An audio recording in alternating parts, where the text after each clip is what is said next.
Hello दोस्तों, आज हम बात करेंगे किडनी डिजीज वाले पेशेंट्स में ब्लड प्रेशर की दवाइयों के चॉइसेस के बारे में। ये इस टॉपिक का सेकंड पार्ट है। हमने फर्स्ट पार्ट में कुछ इंपॉर्टेंट मेडिसिन पर बात करी थी। आज उसी डिस्कशन को कंटिन्यू करेंगे क्योंकि ब्लड प्रेशर के पेशेंट्स और किडनी डिजीज का कॉम्बिनेशन बहुत लीथल होता है, क्योंकि किडनी डिजीज में ब्लड प्रेशर होता बहुत हाई है, 200-250 ज़्यादातर होता है। और इस तरह के पेशेंट्स में दवाइयों के ऑप्शंस बड़े कम होते हैं, कई दवाइयाँ कॉन्ट्राइंडिकेट होती हैं, आप यूज़ नहीं कर पाते। तो बहुत सिलेक्टेड दवाइयाँ यूज़ कर सकते हैं। ये दवाइयों के क्या कंसिड्रेशन है, क्या इफेक्ट्स है, साइड इफेक्ट्स हैं, और क्यों और कब इन दवाइयों का प्रयोग करना चाहिए, इस पर आज हम बात करेंगे ताकि ओवरऑल एक अंडरस्टैंडिंग डेवलप हो पाए। ये इस टॉपिक का सेकंड पार्ट है। टॉपिक पर जाने से पहले जो लोग हमारे चैनल पर नए हैं उन्हें रिक्वेस्ट करूँगी चैनल को सब्सक्राइब करें, वीडियोज़ को लाइक करें, शेयर करें, फॉलो करें, कमेंट करें, पूरा दिखे।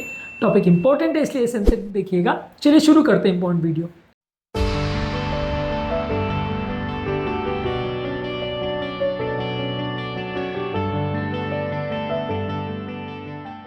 अगली इंपॉर्टेंट दवाई है बीटा ब्लॉकर्स। इसमें मेटोप्रोलोल, कार्बिडोल, बिसोप्रोलोल, टेनेडोल, नेबिवोलोल, ये कॉमन दवाइयाँ आती हैं।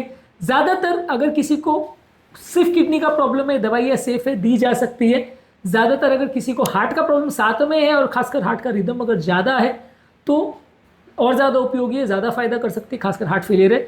हृदय की गति अगर कम है और साथ में अगर एस्थमा का प्रॉब्लम है तो ये थोड़ा सा डेंजरस हो सकता है। और अगर किसी व्यक्ति को ऑलरेडी पोटेशियम ज़्यादा है तो वो भी थोड़ा सा बढ़ सकता है। एडवांस किडनी डिजीज में भी सेफली ज़्यादातर इसको यूज़ कर सकते हैं, बहुत दिक्कत नहीं है। ज़्यादातर किडनी डिजीज वाले पेशेंट में साथ में हार्ट का प्रॉब्लम होता ही है, तो ये दवाई इस मामले में काफ़ी अच्छी है। हायर डोजेज पे यूज़ किया जा सकता है। किडनी डिजीज वाले पेशेंट्स में अगर कोई स्पेसिफिक कॉन्ट्राइंडिकेशन नहीं हो तो काफ़ी सेफ दवाई माना जाता है, कॉमनली यूज़ किया जाता है। अगली दवाई है मिनरलोकॉर्टिकॉइड रिसेप्टर एंटागोनिस्ट यानी स्पाइनोलेक्टैन एप्रिनॉन। ये ज़्यादातर रेजिस्टेंट हाइपरटेंशन वाले पेशेंट्स और हार्ट फेलियर अगर किडनी डिजीज के साथ हो तो यूज़ कर सकते हैं। लेकिन ये ब्लड प्रेशर और हार्ट के लिए तो बहुत अच्छी दवाई है, हार्ट को प्रोटेक्ट भी करती है, मृत्यु दर कम करती है। लेकिन इस दवा का सबसे बड़ा प्रॉब्लम ये है कि ये दवा जो है पोटाशियम लेवल्स को बढ़ाती है। तो अगर पोटाशियम लेवल्स बहुत कम है और किडनी डिजीज एडवांस नहीं है तो इसका प्रयोग ईजी है, कर सकते हैं। लेकिन शर्त यह है कि पोटाशियम को मॉनिटर करते रहना पड़ेगा, क्योंकि जब पोटाशियम बढ़ता है खासकर 5.5 से ऊपर तो ये डेंजरस हो सकता है, जानलेवा भी हो सकता है। हालांकि 5.5 में जान नहीं जाएगी, जान जाने वाले 7-8 पोटाशियम होगा तब हो सकता है, तब डेंजरस रिदम प्रॉब्लम्स हो सकते हैं। लेकिन early stages of kidney failure के लिए अच्छी दवा है, पर थोड़ा ध्यान से यूज़ करें तो अच्छा है। इसके अलावा दवा है अल्फा ब्लॉकर्स। इसमें प्राजोसिन, डॉक्साजोसिन, टेराजोसिन, ये ज़्यादातर दवाई यूज़ होती है। ये ज़्यादातर रेजिस्टेंट हाइपरटेंशन में और खासकर अगर पेशेंट को पेनाइन प्रोस्टेटिक हाइपरप्लेजिया हो तो साथ में प्रयोग होती है। ये ब्लड प्रेशर को कम करती है, लेकिन अगर किसी व्यक्ति को बहुत ज़्यादा अगर ब्लड प्रेशर तो इसका प्रयोग करते हैं। बहुत सेफ दवा नहीं है, कभी कभार चक्कर वगैरह साइड इफेक्ट्स आ सकते हैं, पोस्टल गिडीनेस हो सकता है, खासकर उम्रदराज पेशेंट में। ये दवा को फर्स्ट लाइन ड्रग के तौर से यूज़ नहीं करते क्योंकि बहुत ज़्यादा इसके बेनिफिट्स नहीं है, लेकिन हाँ ब्लड प्रेशर अच्छा कम कर लेती है। खासकर अगर प्रोस्टेटिक सिम्टम्स हो यानी पेशाब अटकती हो उम्रदराज मेल पेशेंट्स में तो इसका ज़्यादा प्रयोग किया जाता है। ये दवा काफ़ी उपयोगी है उन लोगों के लिए जिन लोगों को अनकंट्रोल हाइपरटेंशन है या 2-4 दवा देने के बाद भी कंट्रोल नहीं हो रहा है। तो इसके अलावा अगली ग्रुप की दवा है वैसोडायलेटर्स। इसमें हाइड्रोलिजिन और मिनॉक्सिडिल आते हैं। ये ज़्यादातर अगर एडवांस हाइपरटेंशन है, रेजिस्टेंट हाइपरटेंशन है तो वहाँ पे प्रयोग होता है। इसका ज़्यादातर बहुत स्ट्रॉन्ग एंटी हाइपरटेंसिव इफेक्ट होता है और खासकर अगर इसको डायरेटिक और बीटा ब्लॉकर्स के साथ कंबाइन किया जाए तो काफ़ी अच्छा है। लेकिन ये थोड़ा हृदय की गति बढ़ा सकता है, शरीर में पानी भर सकता है और कुछ लोग को इसमें सन के साथ रिएक्शन हो सकते हैं, जैसे कि लूपस लाइक सिंड्रोम हो सकता है अगर हाइड्रोलिजिन को दिया जाए तो। काफ़ी कॉमनली हम हार्ट फेलियर पेशेंट में आइसोसोर्बाइड डायनाइट्रेट और हाइड्रोलिजिन कॉम्बिनेशन को यूज़ करते हैं।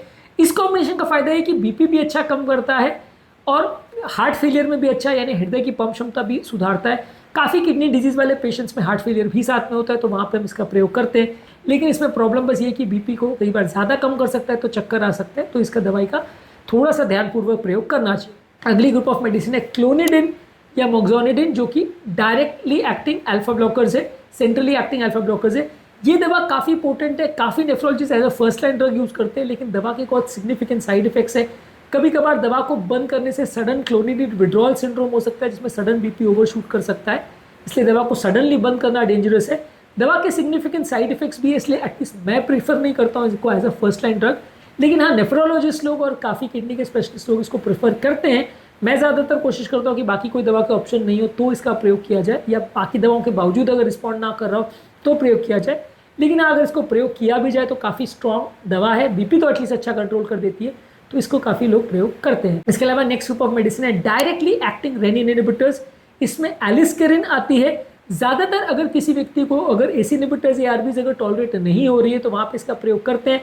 इसके रिस्क फैक्टर्स ज़्यादातर जो एसी इनहिबिटर या आरबी ग्रुप ऑफ मेडिसिन है, जैसे कि रास इनहिबिटर्स में आते हैं रैमोप्रिल, इनारप्रिल, कैप्टोप्रिल, पेरिडोप्रिल, लोसार्टन, वैल्सार्टन। ये दवा अगर पोटेशियम हाई होने की वजह से अगर टॉलरेट नहीं हो रही है तो ये दवा का कई बार एलिस्क्रीन का भी प्रयोग होता है। हालांकि एलिस्क्रीन से भी पोटेशियम बढ़ सकता है, किडनी फंक्शन भी कभी कभी डिटोरिएट हो सकता है, इसलिए इसको बहुत ध्यानपूर्वक प्रयोग किया जाता है। एलिस्क्रीन ज़्यादातर मार्केट में इजीली अवेलेबल नहीं है, इसलिए बहुत कम प्रयोग होता है। एटलीस्ट इतने सालों में मैंने एक बार भी प्रयोग नहीं किया है, लेकिन हाँ ये काफ़ी कॉमन दवा है और कुछ लोग इसका प्रयोग करते हैं। बहुत कॉमनली मार्केट में होती सिलेक्टिव नेफ्रोलॉजिस्ट इसका प्रयोग करते हैं। आज के टॉपिक में हमने बात करी ब्लड प्रेशर मेडिसिन के इंपॉर्टेंट इश्यूज़ पर। ज़्यादातर आप ये मान के चलिए कि किडनी डिजीज वाले पेशेंट में एक या दो दवा से अगर कंट्रोल हाइपरटेंशन तो कंट्रोल नहीं होगा। कई दवाओं की कॉम्बिनेशंस का प्रयोग करना पड़ता है, कई दवाओं का सिनर्जिस्टिक इफेक्ट होता है, यानी एक साथ प्रयोग करने से ज़्यादा बेटर इफेक्ट देते हैं।